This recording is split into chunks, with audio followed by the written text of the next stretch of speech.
Welcome to selfdiscoverymedia.com, where we discover the communities that are making a difference in the lives of others.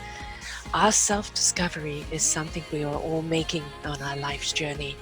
Here you will find the people that will be your guidance, that will be your inspiration, that will be there for you in support on your journey of life. Do enjoy. Our next show is... Good morning, good afternoon, good evening, everybody. Welcome back to another show of mental health awareness right here on selfdiscoverymedia.com. I'm your host, Sarah Troy, and my guest is Cindy Shaw. Oh gosh, we have a lot to talk about today. She's a brain health coach and mental performance trainer, the Better Brain Academy. And I think, at the present moment, I think we're all a bit challenged at the present moment with brain fog and brain farts and a number of other things that are going on. She says that she suffered for a long time with debilitating brain fog, insomnia, anxiety, and depression, as well as her youngest daughter suffered from anxiety and ADHD, leading her to fear for her mental well-being. And someone who taught mindset strategies for years, nothing that she knew worked for herself or her daughter, which led her to her exploration of brain health and how it impacts how we think, feel, act, and interact with others. This led her to the Better Brain Academy, which combines brain health principles, mindset coaching, and transform your life to a better brain. Boy, do we need that. Leading edge neuroscience and brain health self-improvement strategies, and she helps individually naturally overcome those mental health disorders, supercharged with energy, focus, and optimizing their well-being. The year that we've had, I think an awful lot of people would say that their brains are being challenged at the present moment. So welcome to the show, love, and what a great topic we're going to be talking about here today. Oh, thank you so much for having me. ADHD. I had kids with ADD. I know what that's like. My doctor said I suffered from OD, which was overdoing it, which is a mother's lot anyway. Brain fog and anxiety is something that we're seeing exponentially right now. I think our next pandemic is going to be post-traumatic stress disorder due to anxiety. We also know that there are many people who have had COVID who are actually talking about the brain fog and just, cognitiveness and everything. It's still anything to do with mental health still has this horrible stigma to do with it, doesn't it? And this is something, let's take it, throw it away, because virtually everybody has some issue of some kind. And if we can take away the stigma, we can get down to the root of it and we can look at supporting one another. So welcome, hon. Thank you. And you know what? I love that introduction because this is where I love to talk about the difference between what our brain does and what our mind is. And this is about taking the stigma away from mental health, because the word mental health has the word mental. Yes. So we associate that with our mind, and that there's something wrong with our mind. There's something wrong with how we think, that there must be something wrong with us.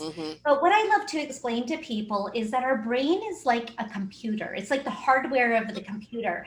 And it really runs our thoughts, our memories, our emotions. It helps determine our actions. And so it really is the core of who we are.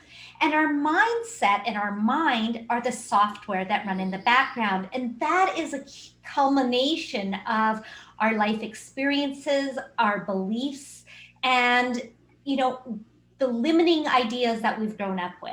And it's that inner chatter that goes on that most people aren't aware of.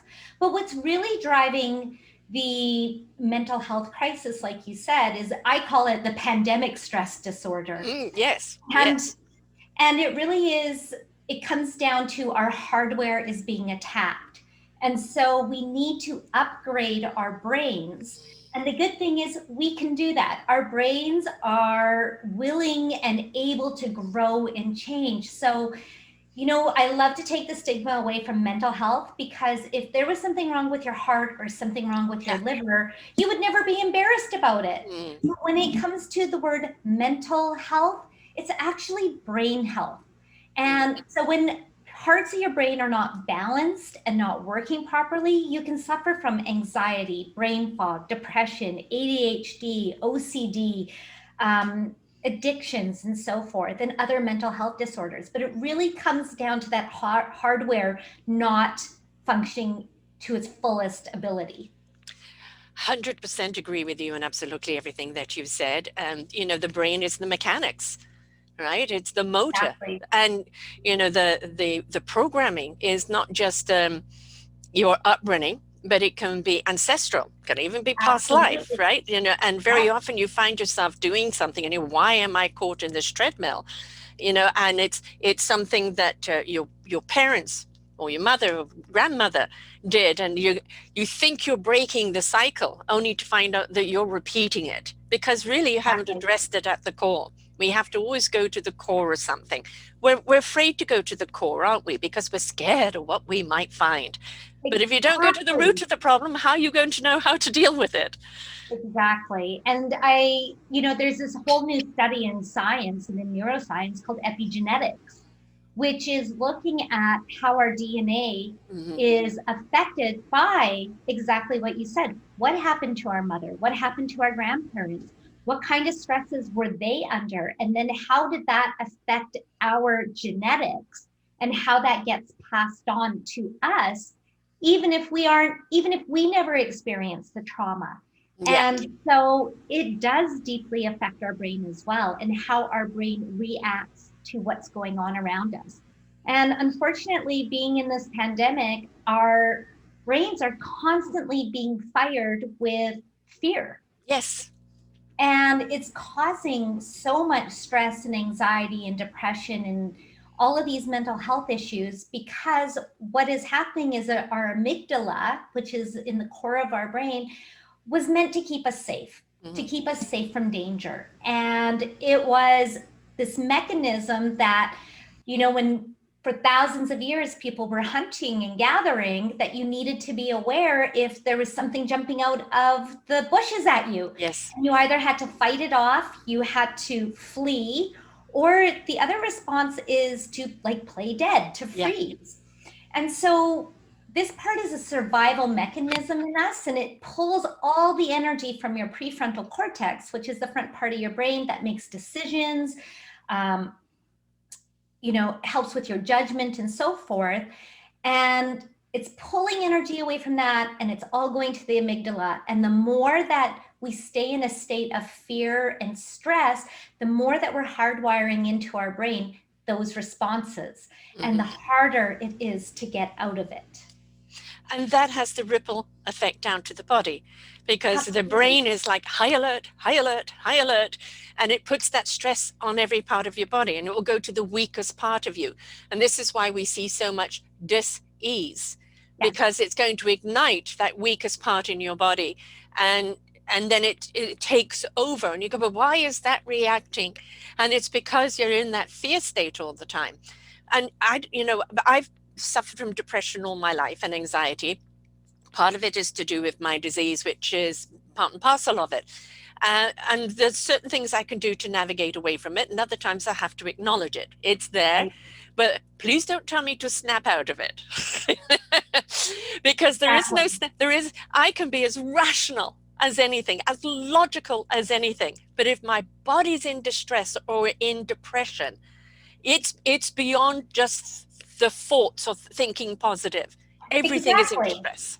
And this is where, I taught mindset for 5 years. And when I started suffering from brain fog and awful anxiety, and, I was trying to help my daughter and help her change her thinking, and nothing was working. That's when I realized this mindset gig is not all there is. No. There is more to it. And then that's what inspired me to look at the brain and to discover there's 5 core areas of our brain that, when they're out of balance, affect our neurotransmitters, but it affects how we think, feel, and act. And so it's really about caring for those 5 areas. And so it also explains why how you experience anxiety is probably different than how I experience anxiety, because there's going to be different parts of our brain could be either overactive or underactive. And so that's why there's not a one size fits all Right. treatment that works for everyone. And, medication is great for some people. I am not against medication if you find something that works. However, there are so many natural ways that you can actually heal your brain, mind, and body that are far healthier. You are taking care of the sore, not just putting a band-aid on it. Right. You're getting to the Yes. root of it. Yeah. It's always going back to the core problem. Exactly. For me, I find music really does help me. And, the thing about music, it's frequency, and it's kind of rebalancing the frequency in your body, because really what we want to do is bring back an equilibrium to the brain, isn't it? Bring back it balance. It's out of sync.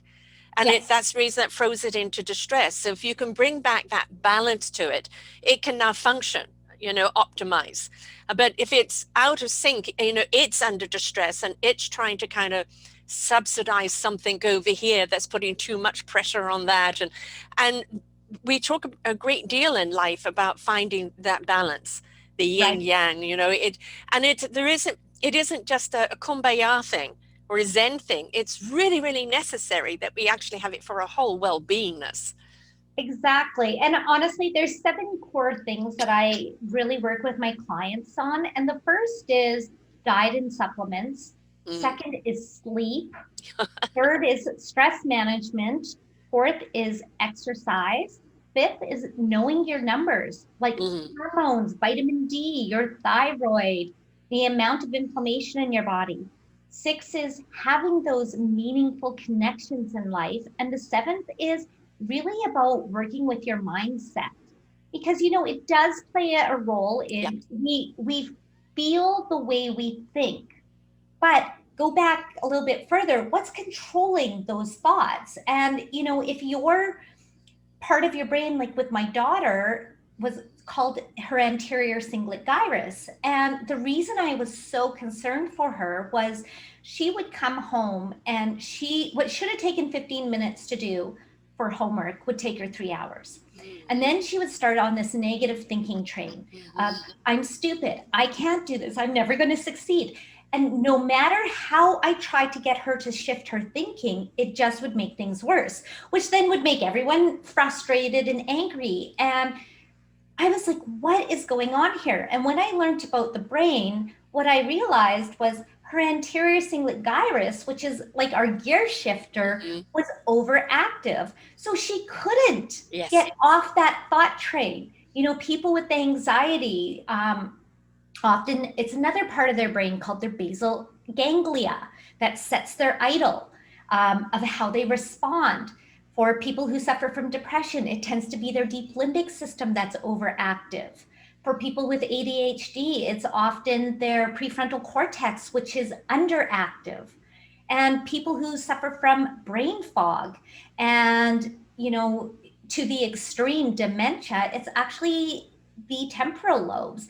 And that's why people who have damaged that part of their brain often easily fly off the handle and can't control their emotions, and it affects their memory. It's because there's just that part of the brain, the temporal lobes, are not functioning and not optimized and not balanced. And so you're absolutely right. There's these key neurotransmitters that our body needs and hormones, as well as our brain. And it's all interconnected. Every part of our brain, mind, and body are connected as a system. And so when we look at that, it makes so much more sense, right? I wish people would stop just looking at the chin up. Everything goes on in the head is going to be reactive in the body. The reaction in the body is going to affect the head. Why can't we look at people as a whole? Mind, body, spirit, soul. Because we are a unit. And it is, if we were a car, I just had my car, went it in for a service, and $1,000 later, one of those, oh, this is off and that's off. You've got no brakes, and blah, blah, blah, and we get shocked. Yeah, oh my goodness, I wasn't aware. Well, it's the same with our bodies. And, not knocking the medical system, but when you go there, they're there to fix a problem, not really look at the root of it. And it's like, well, you need antidepressants, or you need this, or you need that. But if we could just find someone that could help us. Okay, this is my reaction. My body's doing this, my mind's doing that. I'm feeling this, I'm feeling that. I don't know why I feel I'm in a topsy-turvy or twirly-whirly. And you say that to a doctor and it's, you know, a psychiatric ward, you know, but it's the state of being that so many people are in, but they're too afraid to talk about, and they actually don't know how to articulate how they feel. Right. Exactly. And, you know, that's why, again, I love to bring it back to brain health, because, and the thing is, the amazing thing is that we're now discovering such wonderful things about our brain and neuroplasticity that have really happened in the last decade. And also understanding how diet literally plays such a huge role. And going back to the analogy of a car, you are a race car. And your brain is the hungriest organ in your body. It consumes 20 to 25% of your calories a day. Wow. So if you had a Ferrari or an expensive Mercedes, you would not put in the cheap gas. Yeah. Yet we do that with our bodies. Yes. And that directly feeds our brain.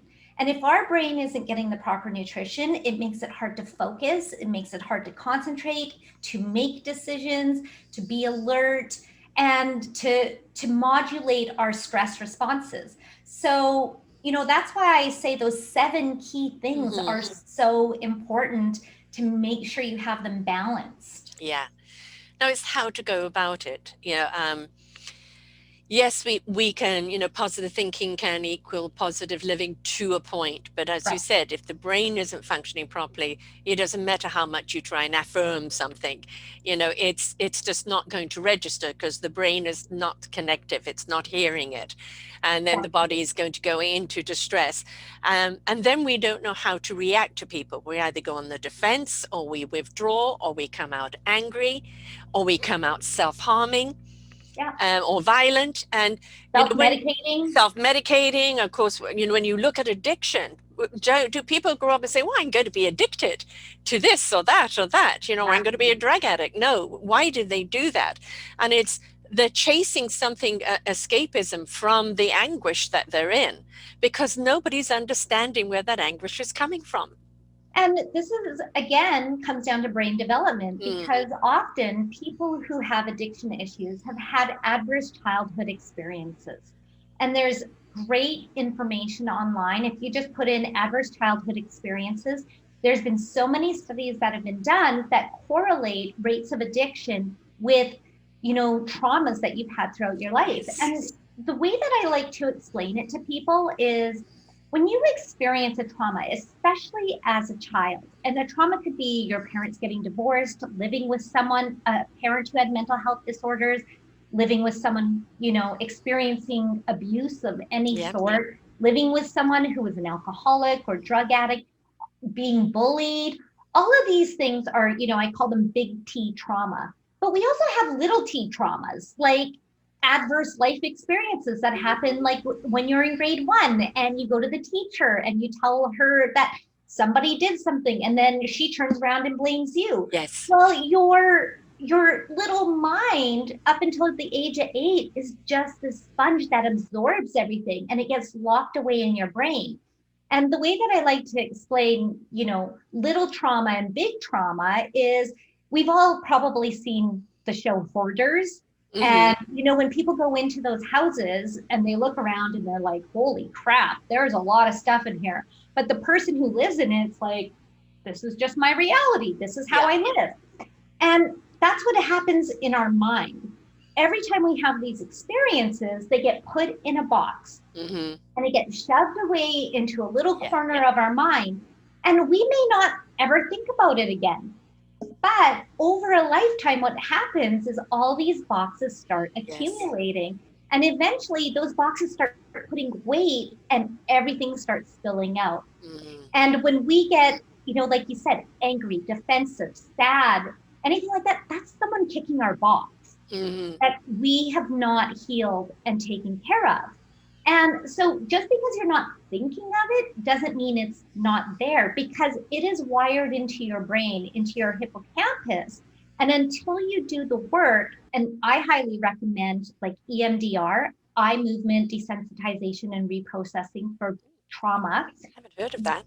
Yeah, it's fascinating. It's literally following a finger and tracking. And what it does is it reprocesses and takes away that emotional charge from the event.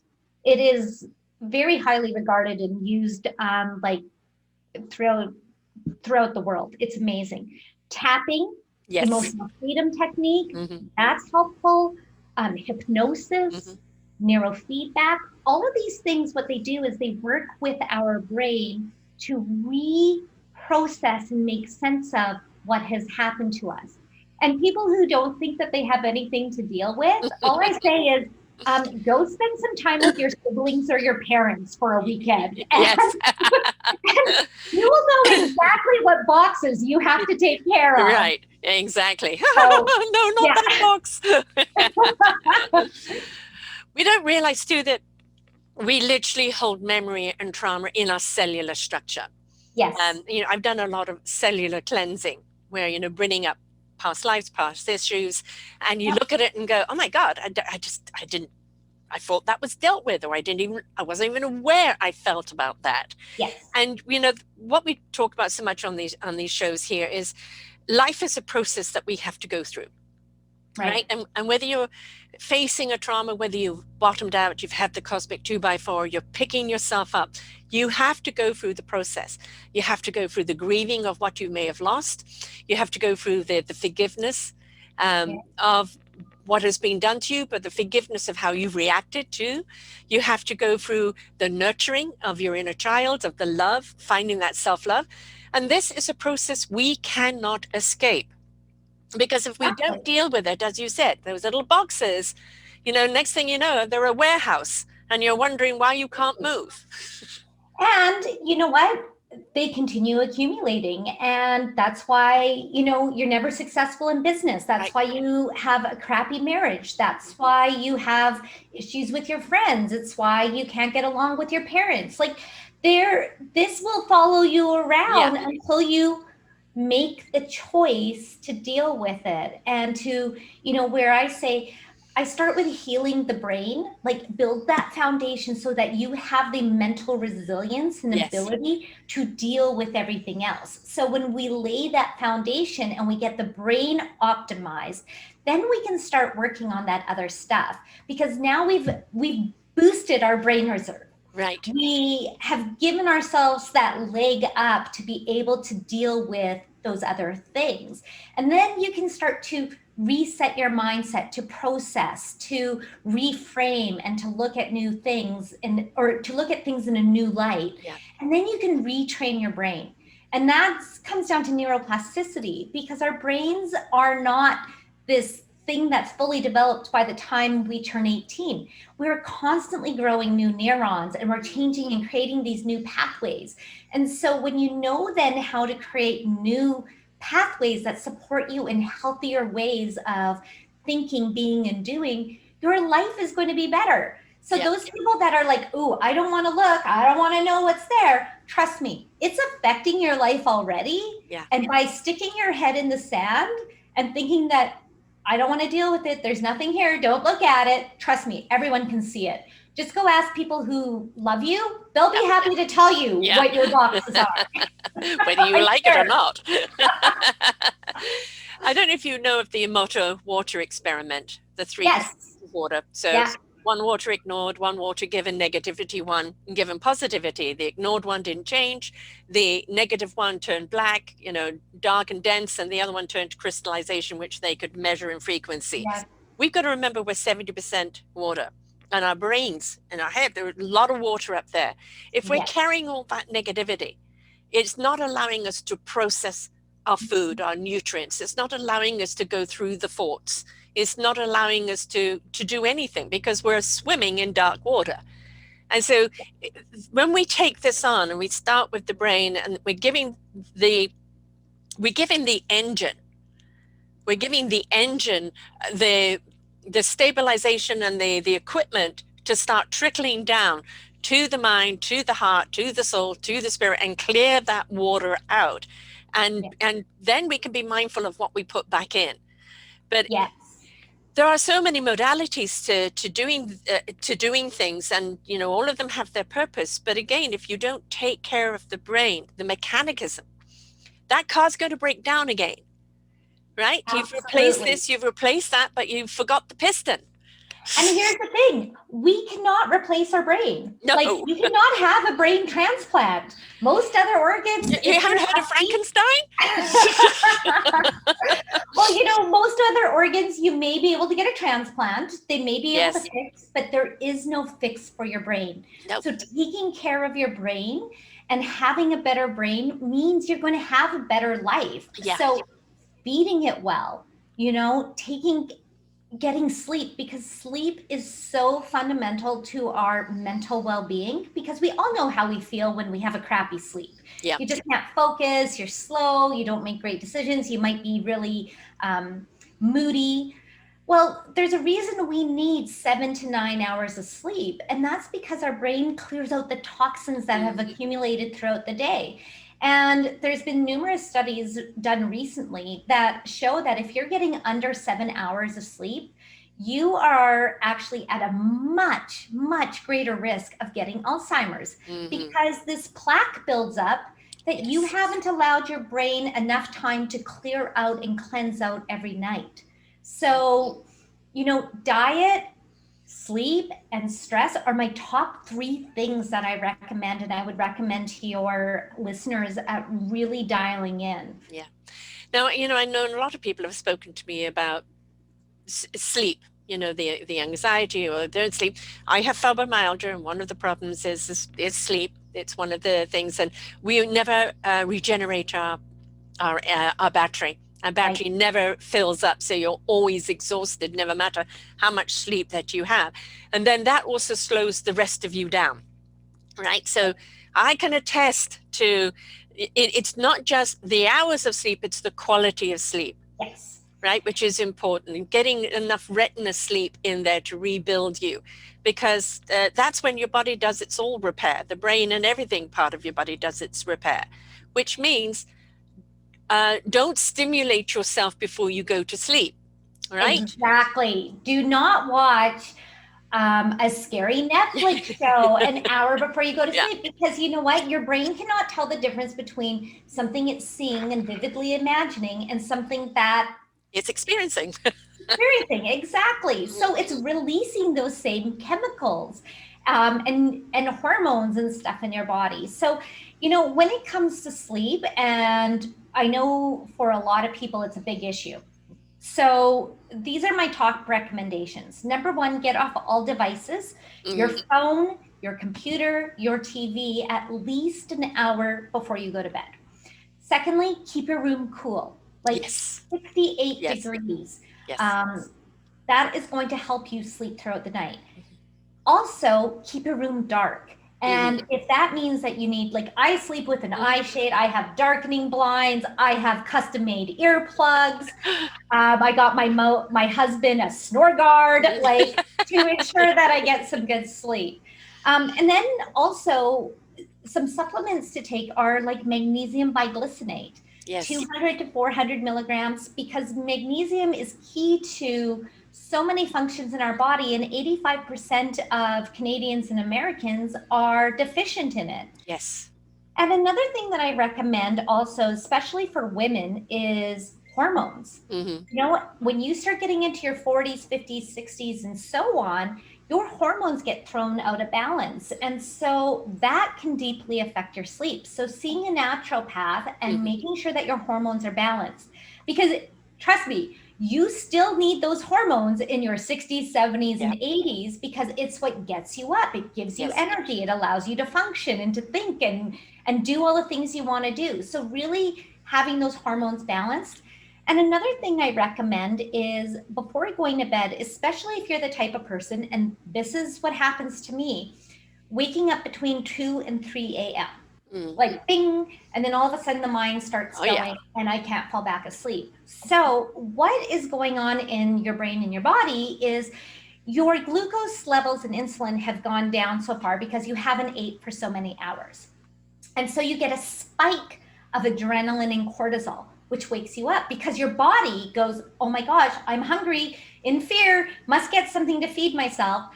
So what I recommend to people who suffer from that is I have a piece of like sprouted bread, like a whole grain hearty bread with some really good nut butter. There's one I love called Fatso, that has MCT oil in it, which is derived from coconut oil, which is a very slow burning fat and it feeds your brain. So I have a piece of toast slathered in the Fatso nut butter before I go to bed, and then I sleep the full 8 hours. If I wake up in the middle of the night, I will go and get a handful of raw walnuts, eat a couple of those, and I'll take something called L-theanine. And there's a company you can find anywhere. It's called Stress Less, and they're chewables. And you just chomp on one of those, and what it does is it triggers GABA. And what GABA does is it's our calming neurotransmitter. So when you give your body a little bit of the fuel and you're able to balance that GABA, you can go back to sleep. I'm going to say with the magnesium, add the D, because D and magnesium are very good together, and because the D has also been proven to be very beneficial against this virus right now as well. Yes, and so, also depression. Yes, yeah, definitely. In actual fact, they know with fibromyalgia that more D is necessary for the balance, and taking it with the magnesium means that you're absorbing it a lot better as well. And one of the things that I take when I get into a non-sleeping pattern is I take melatonin for a few days. Right. Just to kind of get, not all the time, but just to get me back into sync. And then once I'm back into a rhythm, then I come off it. So I only take it when I need to. But the GABA, actually, I have by my bedside, and I have not been taking it, and I need to take that at night. And you're right about the melatonin, taking it in little chunks, because what you don't want to do is build up a melatonin where your body no longer absorbs it or is making its own melatonin. Yeah. So that's why just having it occasionally to help sync your sleep patterns again is really quite beneficial, but not taking it all the time. Yeah, I don't do more than 3 days.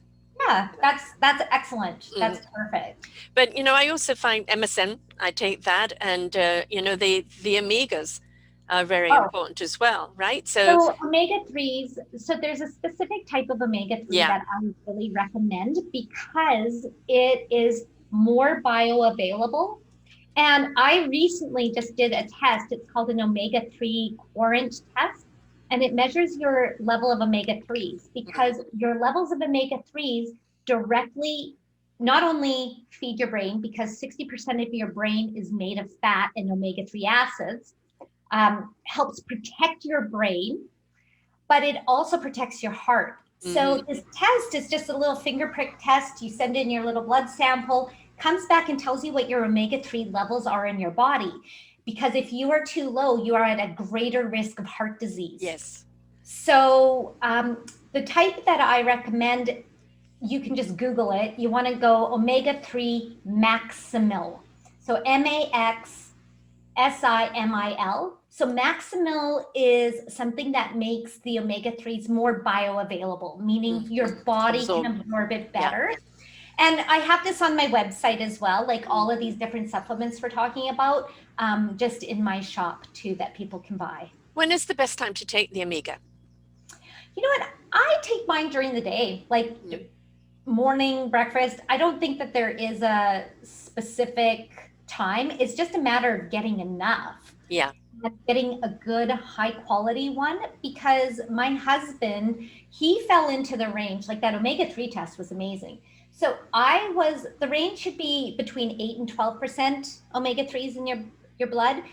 I fell at 7.46 and my husband fell at 4.86, which put him at quite a high risk of heart disease. So I put us both on the Maximil. We're going to do them for 3 months and then retake the test and see exactly the kind of changes that it makes. But I do know that people who go on the Maximil omega-3 specifically find a huge bump up. Mm. And, you know, I know that sometimes when people take some, you know, particular vitamins together, they can feel a little nauseous. So take it with breakfast or with lunch or with something, right? You know, it's okay to have it with a snack or something. But I've also been told through the years, don't take everything all in the morning. Kind of, there's some things that are better at night, some Yeah, things better in the morning, and maybe even some things better in midday. So allow the body to really absorb and not just flush it exactly. through.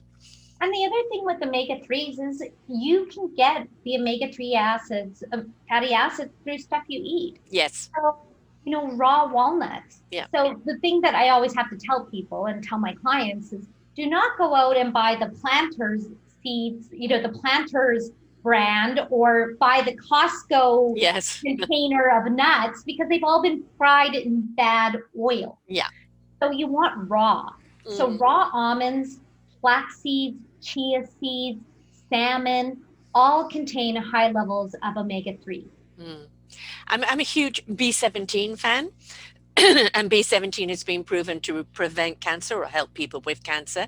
And it's the berries, and it's the nuts, Yeah. cashews, and all of those. But but certainly the berries, which I absolutely love anyway. And I can't eat any nuts other than peanuts or cashew nuts. Sorry, this always comes up in every show. But that's where we long to be, right on the beach with the wind blowing, feet paddling in the water. Yeah, so it just pops up and reminds us of what we really would love to do in life. But it's cashew nuts. I drink cashew milk. Yeah. And I love the cashews because of that B17 and the berries. And of course, we're in berry season now. And Yes. so, berry shakes, berry,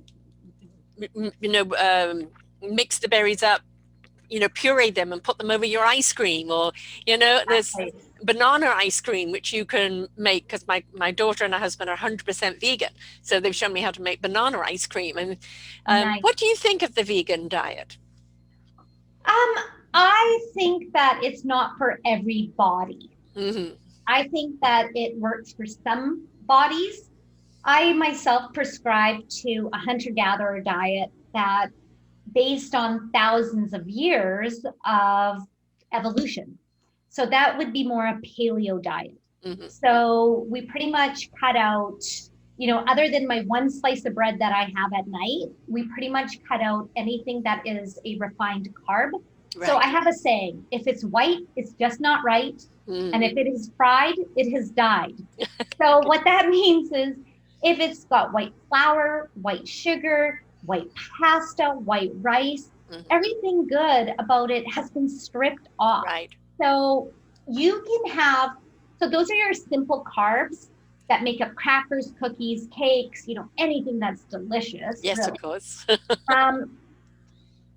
And you can do smart carbs, which Mm-hmm. are going to be your fruits and your vegetables Yeah. that, can really round out your diet. When we do eat meat, it's organic and grass-fed. Yes. So grass-fed beef is actually really good because our body needs the amino acids also from proteins. And it's really hard. You can't get the same amino acid profile from just vegetables.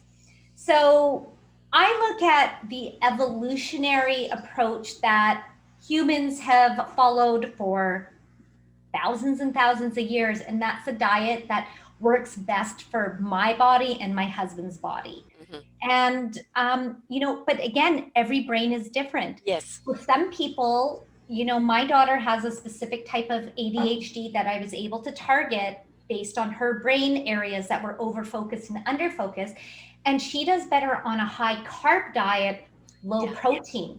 Some people do better on a high protein, low carb. So, and it's about eating good quality. Yeah. Right? I agree. Like, yeah. Like when you talk about berries, what I often do is I buy from Costco, there's big organic berries in the frozen section. Yes. I take it, I throw it into a bowl, pop it in my microwave for a minute, I put vegan yogurt on it because Yes. not a big fan of dairy, some vegan coconut yogurt. Then I sprinkle on pumpkin seeds, Mm-hmm. flax, Yes. ground flax, some chia seeds, and off I go. And I've just like given my brain this awesome boost. Yes, yes. I make it into a shake with a little of with the cashew milk, and that's normally in the winter oats are my breakfast, and then in the summer I like to kind of go to the yogurt and the berries. Yes. So it has a banana and the berries in it, and the yogurt and the cashew milk, and drink that down, and it really tastes wonderful. I also love juicing, which is nectar. You can.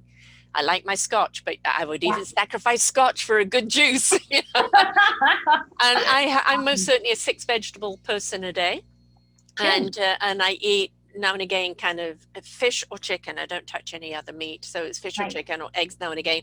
But I can't go without my veggies. But I am a carb person, so it's sourdough bread. Which may not and you know what? My husband, the only bread he can eat it occasionally when he has a piece of sourdough as well. Yeah. And this brings us to why fermented foods are really good. Because what fermented foods do is it actually feeds the beneficial bacteria in your gut, and it crowds out the bad bacteria. And the thing is, 90% of your serotonin, or up to 90% of your serotonin, which is your happiness neurotransmitter that modulates your appetites, your moods, your sleep cycles, your sex drive, it's all made in your gut. Right. And our diets, if you eat a standard American diet, it is incredibly bad for your gut. And it's incredibly bad for your brain and your body. Right. Because it's so highly inflammatory. So you want to crowd out those bad bacteria. So fermented foods such as like kombucha, kimchi, sauerkraut, kefir, all of those are really good for feeding the good bacteria.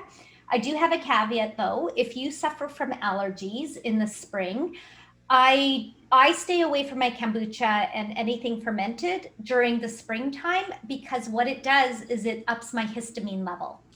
Yeah. So again, what might be really good for one person, and I mean, those are quote unquote good foods, they can throw my body out of whack. So I just have to be conscious of avoiding it during spring, and I go on a good probiotic during that time to help feed my good bacteria. And this is the thing, if people go on antibiotics for any reason, you need that probiotic with it, because it's stripping all bacteria away from you, the good and the bad. So you need to put that good back in there. Otherwise, now you're throwing your body out of balance, which will have its trickle effect up to the brain. And you know what? I am pretty sure that's why I suffered from depression. Because, again, low serotonin. I was put on round after round of antibiotics as a kid. I had no immune system. It wiped out my immune system, and it never got rebuilt properly. So I was always getting sick. Then my, gut wasn't making a lot of serotonin. And, I went in, when I had really bad brain fog, I went to some extreme measures. I went and I got a CT scan done because I thought maybe I have a tumor, maybe I have early onset Alzheimer's. I got my DNA tested, and I do have the gene for Alzheimer's, just one of them. And then what I also found was I have a gene mutation. So my body just does not make a lot of serotonin and dopamine and melatonin. So knowing that genetically I was just not set up with a great set of genes, I have to do a lot more to really keep myself at that balanced state. And that then keeps my brain happy. It keeps me happy. It keeps me motivated and focused and full of energy. And when I incorporated all 7 of those key pillars, changed my life, and it changed my daughter's life. She became literally a different person, and I didn't worry about her mental health. I was so concerned thinking she was going to commit suicide, right? Because of the stress that she put on her. But you think about teenagers and how many do commit suicide, and they're suddenly thrown into depression or anxiety or this and that, and it's like you don't understand why. And you've got to understand the hormones are screaming at that point. Everything in their body is changing again. And if they're not in sync with it, or if they're out of balance with it, how many people do you get to talk to that have come back from suicide saying, I didn't really want to die. I just was at the end of my tether. I didn't know what to do, right? Well, exactly. And not only that, but teenagers are notorious for eating crappy diets. Oh, God, yes. So that honestly plays probably the biggest factor. And then you put in technology and devices. There is a direct correlation between the rise of technology and social media and the rise of suicides and depression and anxiety. Yes. And it's because the people who developed, and I recommend everyone to watch the movie Social Dilemma if you haven't yet on Netflix, the people who developed these devices did so by learning brain science. And so they found what was addictive. And just like you said, no one as a small child's like, I want to be a drug addict and live on the street. Well, try taking your smartphone away from your kid. Yeah. You will get the same response as trying to take a needle away from an addict. And it's because it's working on the same receptors in the brain. And so what we need is education and empathy, not shaming and blaming other people. Yeah. Huge. Yes. Everything happens for a reason. We need to look at what is the reason and what can we do about it, and then address it, not just one-on-one, but globally. There's an awful lot of things that have come to head, like Me Too movement, Black Lives Movement, ecoism, and many other things. And it's only when our voices come together. And, we're seeing so many people talk now about depression, Prince Harry, Meghan Markle, Lady Gaga, who have, kind of meant to have this facade that nothing happens to them. I've openly admit I suffer from depression. I know what the rabbit hole is. And believe me, I do. I know what that rabbit hole is like. It feels like someone's gone into your gut and is just pulling it out. And it's despair. And there is no reasoning with it. None whatsoever. There's no reason why sometimes it can just happen. Yes. And I would think thoughts that I would never, ever think. Exactly. Right? So where is that coming from? Right. Well, the brain, the engine is broken. But the good news is you can fix it, but you have to be willing to do it and take the actions. And, and I am not afraid. I tell people this all the time. I've been on an antidepressant for 20 years. It gives me baseline. Yes. Okay. I have that bad genetic. I just need a baseline. But that's all it gives me. Anything extra, I have to work at. I have to take responsibility, and I have to manage my diet and supplements and, my sleep, my stress, my connections, my purpose. Like all of these things are essential to us being happy and healthy. And so the message I want to tell people is you can have a better brain. You are not stuck with the brain that you have. You're not stuck with the life that you have. No, everything is subject to change. The weather changes. Why can't we? Love it. Exactly. I went on an antidepressant a couple of years ago. They had tried many of them with me and they just were not working. And my doctor put me on one, which I can't remember the name of it, but it's an old one. It's been around for a very long time. And it stopped me going down the rabbit hole. Yeah. And I don't even take it all the time. It's like I've got to a point now, okay, I feel I need it for a few days and then I'm fine otherwise. Otherwise, I use my other mediums. Like I said, music, being proactive, obviously eating well, sleeping well. I know when my anxiety is the red flag. And if I feel I need it, then I take it. And that's being mindful of your body. But there's something else I want to hit on. When you look at places, like India or Asia, they use a great deal of turmeric. And turmeric is an anti-inflammatory. And when you look at it, there's far less Alzheimer's and dementia in those countries than anywhere else. And, Alzheimer's and dementia comes about a great deal. I did a wonderful show on the difference between Alzheimer's and dementia. And of course, Alzheimer's is genetically in you, and dementia can come about on anybody. And it's that inflammation that we can keep down. I often bake my vegetables with olive oil and turmeric. Always add some black pepper to it so it helps you digest the turmeric more. I'm going to be making babuti for my daughter this weekend with turmeric. You look at other nations and look at their longevity, or the fact, what do they don't suffer so much from heart disease, they don't suffer so much from this. Well, what are they taking? And you'll find that it's these natural ingredients that have been around for thousands of years. When you look at type 2 obesity, diabetes today, Yes, that is completely what I say man-made disease, because completely. nobody needs to have type 2 diabetes. It is purely to do with diet. Exactly. And once they get people on the insulin, the body can't regulate itself because now it's dependent on that insulin. And we have to, this show also should have been under, your health is your choice, because it is. Our health is also our choice. When Yes, we know something's wrong, what are we going to do about it? Whom do we seek? These are the right. reason I do these shows. This knowledge is here, ready to be clicked. Listen to, reach out to you. What can I do? Right? Do your research, let your fingers do the walking, right? Yes. The answers are always there. Don't feel, oh God, this hits hopeless, or like I'm too afraid or ashamed to say it, or I just got to live with it.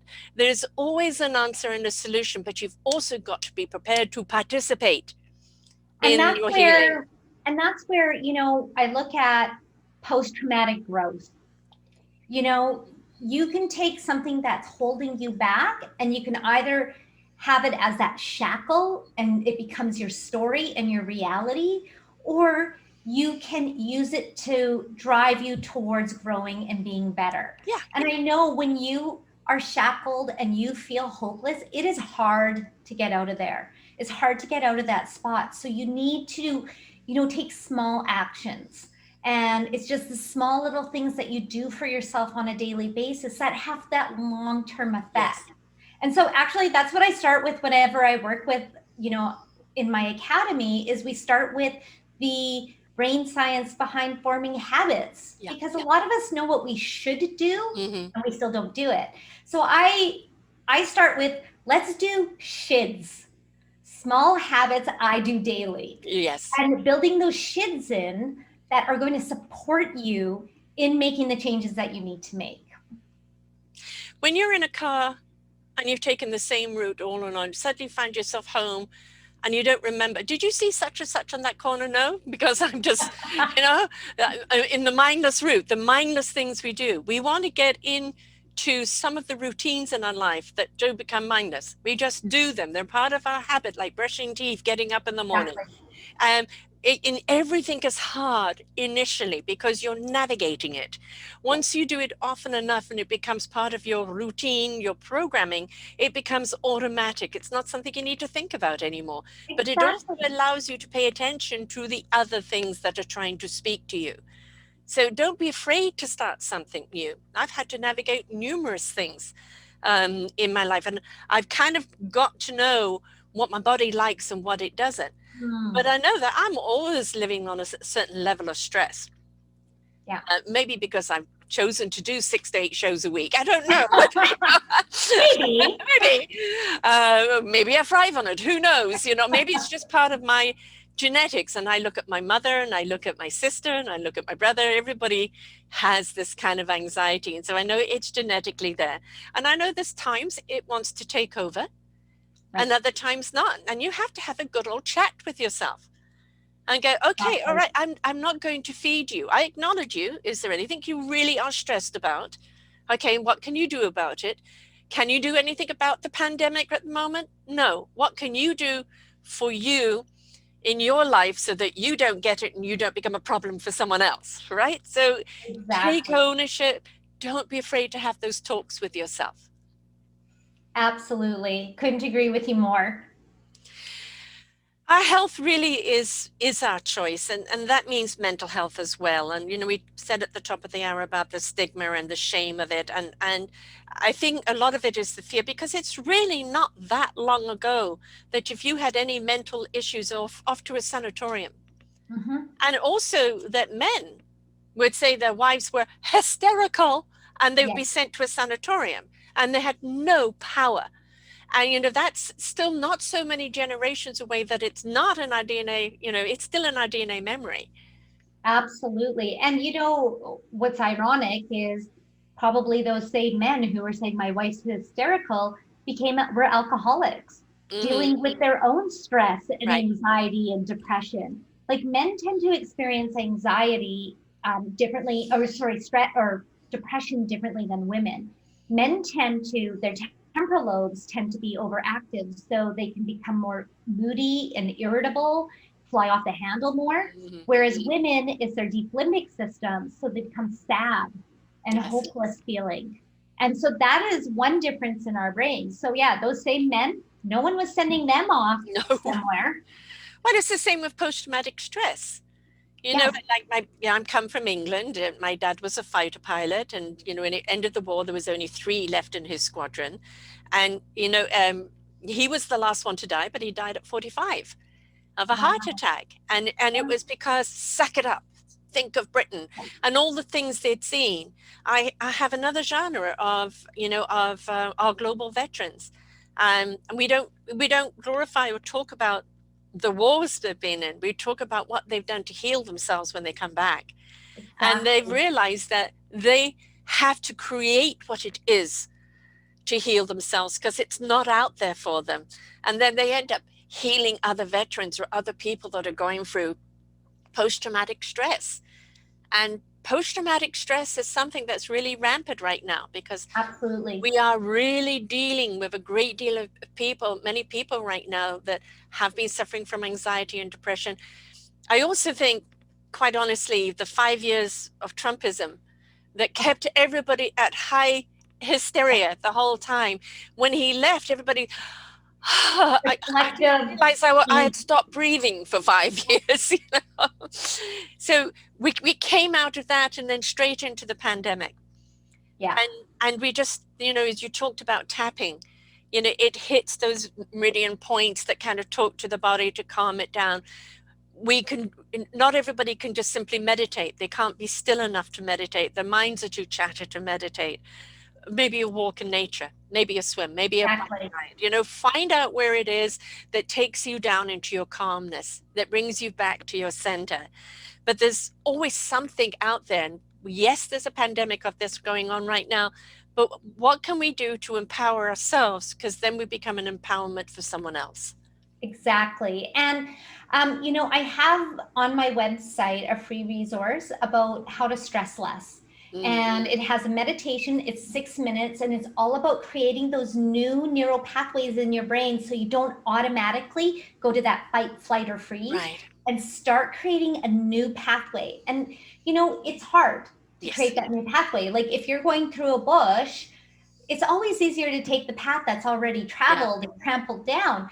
But if you want to be better and do better and have better, you have to forge that path for yourself and create those new pathways in your brain. Another powerful thing that takes 12 seconds is your breath. Yes. And so I recommend to people, and we can all do it, like 12 seconds. Take Breathe a breath. In, deep belly breath for 4 seconds, hold it for 4 seconds, and then release it for 4. And what that does is it actually stops the flow of blood to your amygdala, which is your fight or flight, and it brings it back to your prefrontal cortex, which is your decision maker and your judgment and your empathy. Don't ever make a choice in anger or fear or anxiety, because it's not going to be a clear choice. And I'm always, the breathing aspect, all the time I'm speaking of, take a breath. And I say take 3 deep breaths. Absolutely. Take as many as you need until you feel that pressure cooker in you go down. When I do public speaking, when you're actually in front of people, I always actually have the entire audience do that. Yes. And because now I've got everybody calm down and on the same level, instead of this is going on and that point is going on and I can't shut my mind off here. And everybody just, we're now present. Yes. So it's a good thing to even do, we do prayer. Some people do prayer over the table. If you're not religious, you don't want to do prayer, but gratitude over your food is always a good thing too, because it digests your food in a different way. But take a breath before you eat. Yes. Take a breath before, when you come in from school, come in from work, everybody just take a breath. And you'll just find your reaction to everything will just be so much more calmer. And that just has a lovely ripple effect through everything, doesn't it? It sure does. And it's something you don't have to pay for. No, It's free, it's cheap and easy. anywhere, anytime you can do it. Exactly. Anywhere, anytime. And I recommend you do it often. People don't realize, especially right now, how much they hold the breath and how tight they are in the shoulders. And you take that Yeah. and you let it go down. Oh, I got my neck is sore. I didn't realize I was so tense. Well, and I just recently learned something. It's called havening, and it makes perfect sense. It's where you just do this to yourself. Just stroke Yes. your arms, because think about when we are distressed, what is our natural instinct is to go and rub someone's back, rub Yes. their arm. We do it to babies Yes. all the time. It is in us because we know it calms our nervous system. And so by just that way to self-regulate, again, brings all of that energy and that blood flow back to your prefrontal cortex. So you are working, it's the CEO of your brain. So you want to empower your CEO. Yeah. I love the stroking of the brow.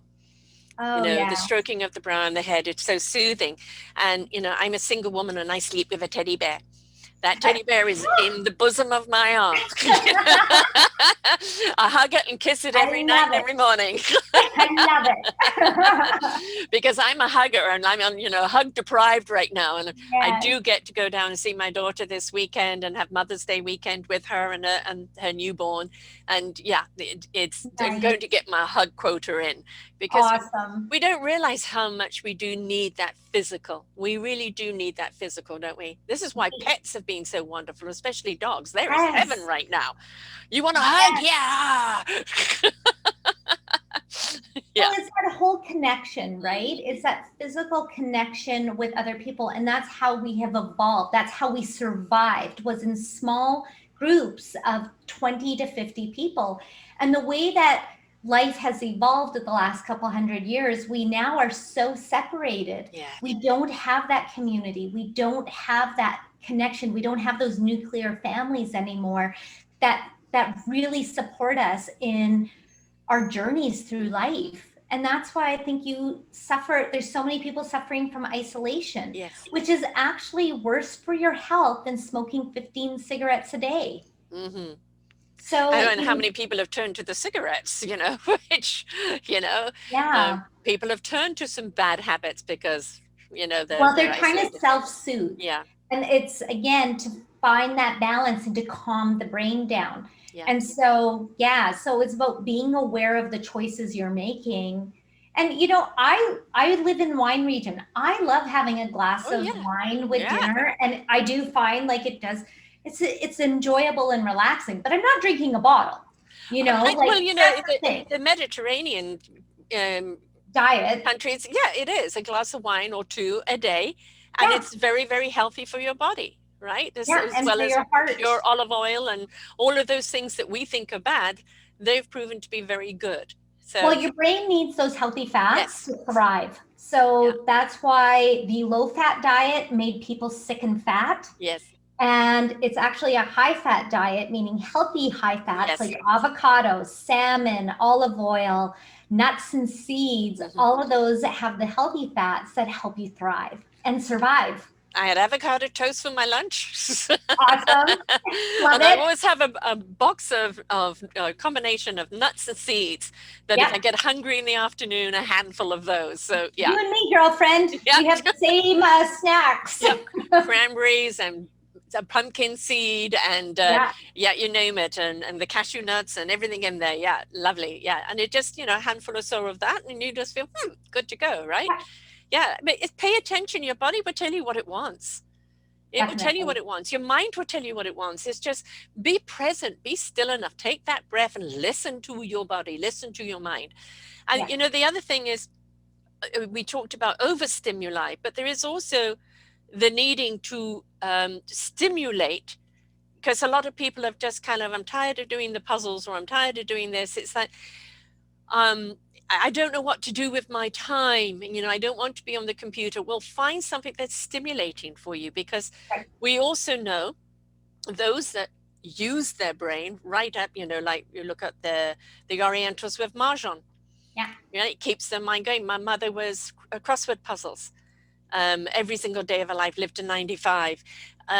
We need to engage our brain, our mind, and we need to stimulate it. We don't overstimulate it with TV and everything else, but we need to stimulate it into action, because that's what keeps it functional. And if you're not keeping it functional, then it's going to go, oh, you don't need me, I'm going to shut down.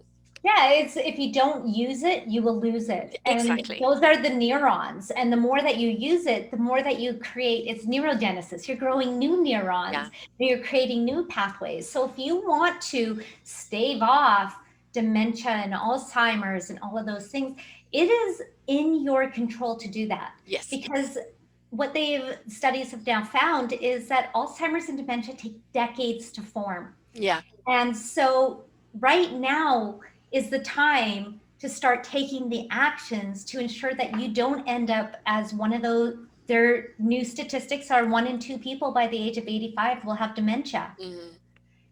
That's scary. Yeah. Because we do have a choice. We have a say in the matter, but you have to take action. You have to take responsibility for your brain and for the betterment of your mind and your body as well. I live with a almost 88-year-old who still drives, would still be working if there was work for her right now. Yeah. Out every day feeding the ducks, loves to socialize and has a routine, but every single day she's at her puzzles, and she does at least 2 1,000-piece puzzles a week.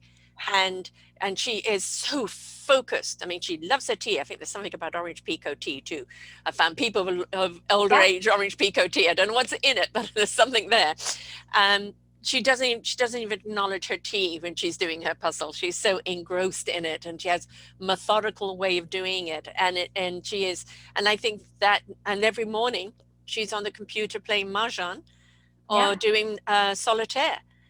And, she's not a reader or anything else, but she does these other things. And this is the thing, find something to be engaged at, to, when the neurons are going, that means the brain is active. It's not putting stress on everything else in your body. I mean, it's just, this is an incredible system, our bodies. It is amazing. absolutely mind-blowing. It really is.